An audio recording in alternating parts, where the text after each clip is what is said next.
اب یہاں پہ جج اتنا بے بس ہے کہ اس نے ان لوگوں کی تو معافی قبول کر لی جو لاہور کے اندر جنہوں کی ذمہ داری تھی حفاظت کرنا، لیکن اسلام آباد کے یہ جسٹس لاہور ہائی کورٹ کے جسٹس سلطان تنویر احمد ہے، یہ سابق وزیر اعلیٰ چودھری پرویز الہی کی اہلیہ کیسرا الہی کی درخواست پر انہوں نے فیصلہ سنایا، اور یہ جو ہے وہ توہین عدالت کی درخواست تھی، اور گھر پہنچانے کے بجائے راستے میں اغوا کر لیا گیا۔ اتنے بے بس ججز، اتنی بے بس عدلیہ وہ شاید پاکستان کی تاریخ میں کبھی ہوئی ہو۔ مارشل لا ادوار کے اندر بھی اتنی ڈٹائی ہم جو ہے وہ شاید تاریخ کے اندر نہیں دیکھی۔ اس وقت بھی چند ضمیر کے قیدی ضرور ہوتے تھے۔ اب یہاں پر تحریری جو حکم ہے یہ میں تھوڑا سا آپ کے سامنے رکھنا چاہتا ہوں۔ اس کے اندر کہا گیا ہے کہ یہ جتنا بھی معاملہ ہے اس کے اندر جو ہے وہ یہاں پہ جو لاہور ہائی کورٹ کی جورسڈکشن کے اندر پنجاب کے افسران تھے، وہ کہتے ہیں ہم تو جو ہے وہ ان کی معافی قبول ہے، چونکہ یہ انتہائی قدم ہے، انہوں نے اپنے آپ کو عدالت کے سامنے سرنڈر کیا، لہذا ہم نے معاف کر دیا۔ لیکن اب اسلام آباد کے وہ جو افسران ہیں، آئی جی اور کمشنر، وہ پیش ہی نہیں ہوئے۔ جب پیش نہیں ہوئے تو ان کے وارنٹ گرفتاری جاری ہوئے۔ وارنٹ گرفتاری جاری ہونے کے باوجود ان کو گرفتار نہیں کیا گیا۔ ایک طرف آپ دیکھیے ملک ریاض، ان کے بیٹے علی ریاض، ان کے وارنٹ گرفتاری جاری ہوئے، ان کو بھی گرفتار کرنے کی جرت نہیں ہوئی ابھی تک، یعنی یہاں پر بھی ان کو گرفتار نہیں کیا، کیونکہ افسران ہیں، تکڑے ہیں، وہ کسی کے پیچھے طاقت کے ساتھ یہ سارا کچھ کر رہے ہیں نا۔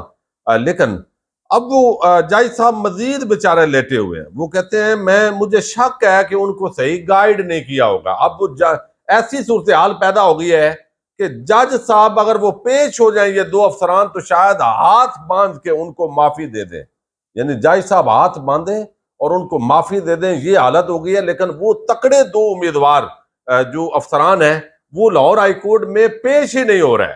اب اس کے اندر تحریری حکم میں کہا گیا کہ عدالت نے آئی جی اسلام آباد کے وارنٹ بحال رکھے ہیں، سیکٹری اسٹیبلشمنٹ اسلام آباد کو تحریری حکم کی کاپی ارسال کی جائے، سیکٹری اسٹیبلشمنٹ اسلام آباد اس معاملے پر عدالتی معاونت کے لیے کوئی افسر مقرر کرے۔ عدالت نے حکم میں لکھا ہے شک ہے، آپ اندازہ کریں، شک ہے کہ آئی جی اسلام آباد اور ایس ایس پی کو دائرہ اختیار کا غلط مشورہ دیا گیا۔ اب شک بھی جائی صاحب پیدا کر رہے ہیں، شک کا فائدہ بھی ان افسران کو دینا چاہتے ہیں، لیکن وہ افسر بتا رہے ہیں کہ جج صاحب، لاہور ہائی کورٹ کے جج صاحب، آپ کی یہ اوقات ہے، ہم نے پیش بھی نہیں ہونا۔ اب ایسے لگ رہا ہے جیسے شک ہے بھائی، وہ کیا انہوں نے قانون نہیں پڑھا ہوا، وہ گونگڑو، وہ کیا کہتے ہیں اس کو، وہ اتنے بدھو ہیں کہ وہ فیڈر پیسے بچے ہیں، ان کو پتہ نہیں ہے کہ ہماری جورسڈکشن یا ایک جگہ سے یہ ایک پلان قسم کا پروگرام تھا، ایک پورا ایک پلان بنا ہوا تھا کہ اس طریقے سے ہم نے یہ کاروائی ڈالنی ہے۔ لاہور ہائی کورٹ سے ابھی فیصلہ آیا اور اسلام آباد کی پولیس پہلے پہنچی ہوئی ہے یہ، لیکن جج صاحب کہتے ہیں کہ شک ہے کہ انہیں غلط مشورہ دیا ہوگا۔ یعنی اب یہ ایک معافی کا انداز جج کا ہے کہ بھئی کسی طریقے سے اللہ کا نام ہے، پیش تو ہو جاؤ تو میں آپ کو چھوڑ دیتا ہوں اور میرا بھی سر چھوٹے ایک کیس سے۔ لیکن یہ اس وقت حالات ہیں جی، ججز یہاں تک معاملات آگئے ہیں۔ ایس ایس پی کے بار بار آئی جی اسلام آباد کے وارنٹ گرفتاری اور ناقابل ضمانت وارنٹ گرفتاری جاری کیے گئے ہیں۔ دونوں افسران عدالت کے سامنے انہوں نے نہ کوئی جواب دیا ہے اور نہ وہ پیش ہوئے ہیں۔ اب 18 دسمبر کو اس کی جو ہے وہ مزید سماعت ہونی ہے۔ اب ایک اور سنیے جی، یہ لطیفے پہ لطیفہ ہے اس وقت پاکستان کی تاریخ کے اندر۔ آج عمران خان کی اسلام آباد ہائی کورٹ سے ایک درخواست خارج ہوئی ہے۔ عموماً جب بھی کوئی شخص مقدمہ ایک ایسا تھا، میں آپ کی تفصیل آپ کے سامنے رکھتا ہوں، جس کے اندر لاہور ہائی کورٹ کے اندر بھی عمران خان کی درخواست دائر کی گئی اور اسلام آباد ہائی کورٹ کے اندر بھی۔ اسلام آباد ہائی کورٹ کا چیف جسٹس عامر فاروق چونکہ اس وقت جانبدار جج کے طور پہ، ایک فریق کے طور پہ سامنے آ گیا ہے تحریک انصاف کے، اور عدم اعتماد کا اظہار کیا بھی ہے، لیکن وہ سر نہیں چھوڑ رہا۔ وہ کہتا ہے یہ کیس تو میں نہیں سننا ہے، میں فیصلے وہ محفوظ کر لیتا ہے پورا پارٹی اور فریق کے طور پر۔ یعنی جج کی کرسی پہ عمران خان اور تحریک انصاف کا مخالف شخص اس وقت بظاہر نظر آتا ہے۔ اب یہاں پر جو ہے یہ درخواست، کوئی بھی جب فریق کہتا ہے یہ میری درخواست واپس کر دیں، درخواست واپس کر دی جاتی ہے۔ یہ آپ 99.99% کیسز کی یہی صورتحال ہوتی ہے، درخواست واپس ہو جاتی ہے۔ لیکن اس جج جو اسلام آباد کا چیف جسٹس ہے اسلام آباد ہائی کورٹ کا، اس نے کیا گیم کی ہے یہ ذرا آپ دیکھیے۔ اوپر فیصلوں کو روک لیتا ہے تاکہ نیچے عدالتوں کے اندر معاملات پورا سہولت کار جیسے بندہ ہوتا ہے نا کہ عمران خان یا تحریک انصاف کو پکڑنا ہے تو پورا ایک بندہ چن کے وہاں رکھا گیا ہے کہ وہ بندہ اپنا ہے، جب چاہیں گے قانون آئین کی جتنی دھجیاں بکھیرنی ہوئی، جتنا اس کو پاؤں تلے روندنا ہوا تو یہ شخص جو ہے وہ یہ کردار ظاہر ہے وہ ادا کرے گا۔ یہ تحریک انصاف کا موقف آپ کے سامنے رکھ رہا ہوں، ظاہر ہے ہم اپنا موقف تو نہیں دے سکتے نا جو بھی ہو۔ اب لکھا ہوا ہے کہ گزشتہ برس 21 اکتوبر کو توشہ خانہ ریفرنس میں الیکشن کمیشن نے فیصلہ سناتے ہوئے، یہ ثاقب بشیر صاحب نے اس کی پوری ڈیٹیل دی ہے، میں آپ کے سامنے رکھنا چاہتا ہوں تاکہ حقائق آپ کے سامنے آئیں۔ گزشتہ برس 21 اکتوبر اندازہ کریں، اب پھر جو ہے وہ دسمبر آ گیا۔ 21 اکتوبر کو توشہ خانہ ریفرنس میں الیکشن کمیشن نے فیصلہ سناتے ہوئے عمران خان کو 2 قسم کی سزائیں سنائی، ایک نیالی ڈی سیٹ ہونا اور دوسرا فوجداری کارروائی کا حکم دیا تھا۔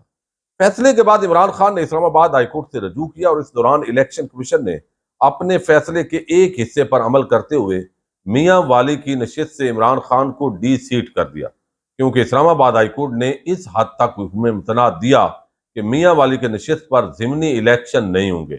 اس دوران نیالی کی وجہ سے چیئرمین شپ سے ہٹانے کے لیے الیکشن کمیشن نے کارروائی شروع کی تو عمران خان نے معاملے کو لاہور ہائی کورٹ میں چیلنج کر دیا۔ لاہور ہائی کورٹ نے الیکشن کمیشن کو حتمی فیصلہ دینے روک دیا، 5 ممبر لارجر بینچ بھی بنا دیا، لیکن عمران خان کے وکلاء کو آپشن دیا کہ وہ اسلام آباد ہائی کورٹ یا لاہور ہائی کورٹ ایک جگہ کیس چلائیں۔ عمران خان کے وکیل نے کہا کہ ہم اسلام آباد ہائی کورٹ سے کیس واپس لیں گے۔ پھر 18 یا 19 جنوری کو عمران خان نے اسلام آباد ہائی کورٹ میں اپیل واپس لینے کی درخواست دائر کی، جس پر الیکشن کمیشن اور محسن شاہ نواز رانجھا کو چیف جسٹس عامر نے نوٹس جاری کیا۔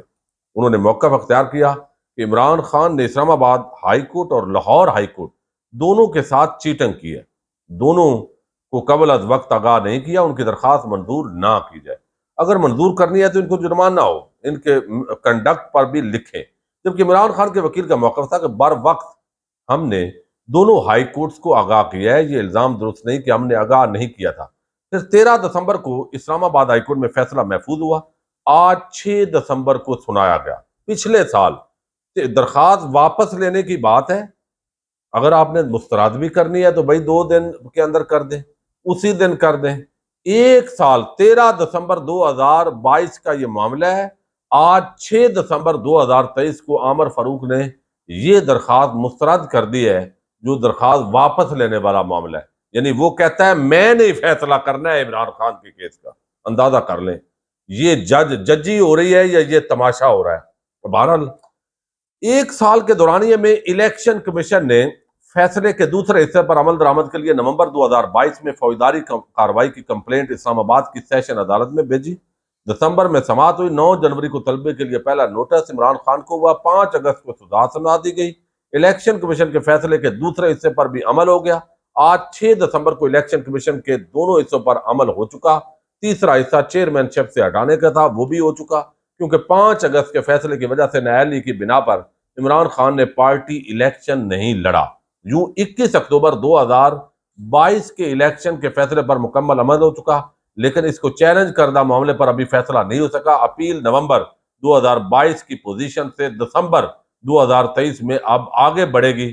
سوال یہ ہے کہ یہ سارا جو کیا گیا یہ کس طریقے سے کیا گیا، اور یہ سارا جو ہے درخواست خارج کرنی تھی تو یہ 2 دن میں ہو سکتی تھی، لیکن عامر فاروق ایک فریق کے طور پہ سامنے آیا ہے۔ یہ مثال شاید پاکستان کی عدالتی تاریخ کے اندر اس طرح کا ایک بھی مثال نہیں ملے گی۔ درخواست واپس لینے کے حوالے سے اتنا عرصہ اس پہ بیٹھ جانا زبردستی، ایک مثال بھی جو ہے وہ پاکستان کی قانونی تاریخ میں شاید نہ ملے۔ اجازت دیجیے گا، اللہ حافظ۔